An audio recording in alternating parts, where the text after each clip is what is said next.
वडोदरा महानगर पालिका की सामान्य सभा जो बीते कुछ वक्त से किसी न किसी वजह से स्थगित रखी जा रही थी। हालांकि इस मामले में विपक्ष ने काफी हंगामा मचाया क्योंकि कई ऐसे मुद्दे थे जिन पर चर्चा की जाना बेहद जरूरी था। तब आखिरकार आज वडोदरा महानगर पालिका की बड़ी कचहरी पर पालिका की सामान्य सभा का आयोजन हुआ। वैसे इस सामान्य सभा के तहत विपक्ष ने शासक पक्ष को आड़े हाथों लिया। दरअसल हाल ही में दशामा महोत्सव खत्म हुआ है। दशामा विसर्जन के वक्त वडोदरा से दशामा की प्रतिमा की दुर्दशा के जो दृश्य सामने आए थे, इस मुद्दे के मद्देनजर आज विपक्ष ने शासक पक्ष पर कई सवाल उठाए थे। विसर्जन के दौरान जो दिक्कतें खड़ी हुई थी, वो दिक्कतें आने वाले वक्त में गणेश विसर्जन के दौरान भी खड़ी हो सकती है। ऐसे में इस मुद्दे के मद्देनजर पालिका के मेयर और कमिश्नर को विपक्ष की ओर से कई सवाल किए गए थे।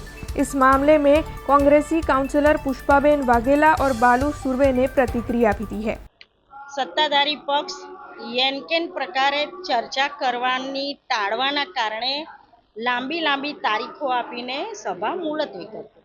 आजे प्रणालिका छे के भाई चालू कोई कॉर्पोरेटर, पूर्व कॉर्पोरेटर, मंत्री श्री, मुख्यमंत्री श्री ना જ્યારે દેહાંત થાય ત્યારે આપણે એમને શોકગ્રસ્ત સભા જાહેર કરતા હોય, પણ તમારી મનસા જો સાચી હોય તો તમે બીજા જ દાડે મીટિંગ બોલાવી શકો। એટલે આજે અમને બોલવાની મોકો મળ્યો છેલ્લા 2 મહિના પછી। વિષય વડોદરા શહેરના હિન્દુ સમાજની લાગણી દુભાયેલાનો હતો। અમારી પણ ખૂબ લાગણી દુભાઈ છે। સત્તા પર બેઠેલા લોકો જે હિન્દુના નામે મત માંગતા હોય, એમના રાજમાં દશામાની મૂર્તિઓના વિસર્જનમાં લોકોએ રજળપાટ કર્યા, લોકોને અહીંયાથી ત્યાં મોકલ્યા।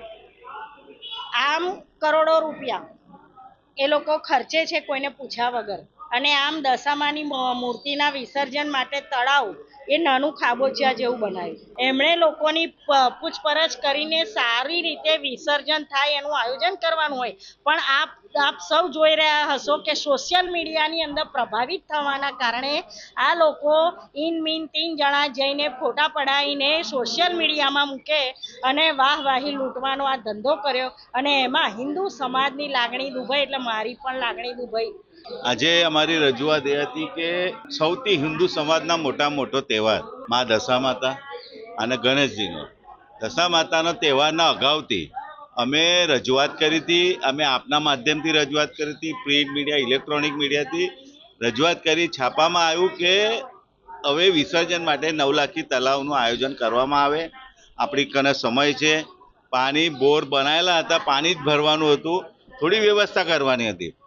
પણ આ લોકો, આ સત્તા પર બેઠેલા લોકો અહંકારમાં ડૂબેલા તમે જોઈ શકો કે જે કૃત્રિમ તલાવ આપણે એના લીધે જ બનાવ્યા છે કે કોઈ મૂર્તિઓનું વિસર્જન કરવા માટે, ગણેશજીનું હોય કે મા દશા માતાનું હોય, પણ એ ન કરે, ના પાડી, નહીં કર્યું, અને જે કૃત્રિમ તલાવ હતા એમાં પુરાઈ પણ દીધા અડધા તલાવ, ને 1-2 તલાવ નામ પૂરતા નાના તલાવ બનાવવામાં આવ્યા। ને એમાં જે પરિસ્થિતિ થઈ છે, લોકો 10-10 દિવસ સુધી લોકો દશા માતાની મૂર્તિની સ્થાપના ઘરમાં કરતા હોય, 10 દિવસ પૂજા કરે, ઉપવાસ કરે, અને લોકો શણગાર કરે, રોજનો કેટલા હજારો રૂપિયા ખર્ચો કરે, અને એના પછી વિસર્જન કરવા જાય ને એમને જગ્યા ના મળે, વિસર્જન કરવા કોઈ તલાવમાં પાણી ના હોય, તલાવની એટલે નાના નાના તલાવની મૂર્તિઓ એટલી વધી ગયેલી, અને મૂર્તિઓ 20-25 હજાર મૂર્તિઓ દર વખત લોકો ઘરમાં સ્થાપના કરતા હોય, એમને ખબર હતી તો પણ એ આયોજન યોગ્ય રીતે ન કરવાના લીધે વડોદરા શહેરના તમામ દશા માતાના જે ભક્તો હતા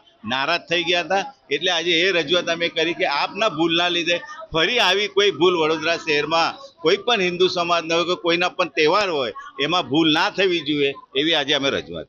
हमसे जुड़े रहने के लिए हमारे YouTube चैनल को सब्सक्राइब करें और नई वीडियो की नोटिफिकेशन के लिए बेल आइकॉन को दबाएं।